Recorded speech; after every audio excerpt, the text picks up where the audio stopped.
كم مرت بنا أيها الإخوة من معاصي، وكم وقع منا من تقصير.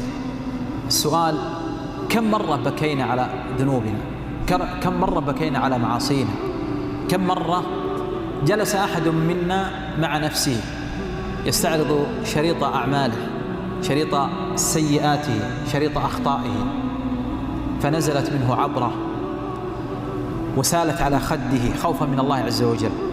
كم؟ اسأل نفسك وأنت أعلم بها. متى آخر مرة بكيت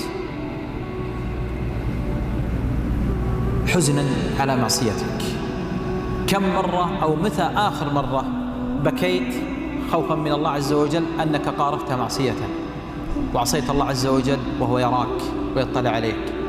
متى آخر مرة خرجت منك دمعة هي ألم أو تعبير عن ألم قرص قلبك وآلم فؤادك لأنك عصيت الله عز وجل؟ ما دام هذا الحس موجودا في القلب أيها الإخوة، وهو حركة القلب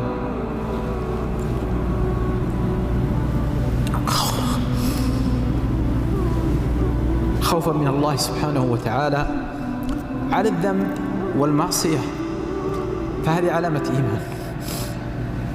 علامة إيمان، ولا يزال القلب فيه حياة ما دام يحس بألم المعصية ووخز الذنب. لكن الخوف، كل الخوف أن تستمر الذنوب على القلب فلا يبالي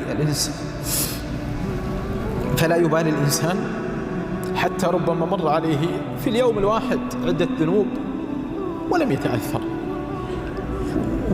ويكون الذي يغره ستر الله عز وجل.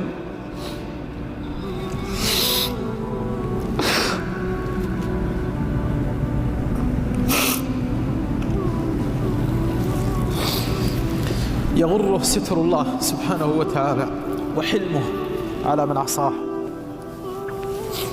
فيستمر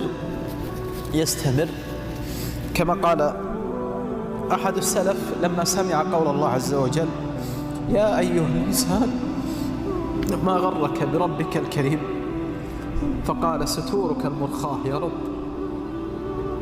ما غرك بربك الكريم؟ قال: ستورك المرخاة. فنسأل الله جل وعلا بأسمائه الحسنى وصفاته العلى أن يتوب علينا وإياكم في التائبين، وأن لا يجعلنا ممن غرهم ستر الله الكريم الحليم. اللهم لا تجعلنا ممن غرهم سترك ولا غرهم حلمك. اللهم لا تجعلنا ممن اغتر بحلمك ولا بسترك. اللهم يا حي يا قيوم ارزقنا خشيتك في الغيب والشهادة. اللهم ارزقنا خشيتك في الغيب والشهادة. اللهم ارزقنا خشيتك في الغيب والشهادة يا رب العالمين.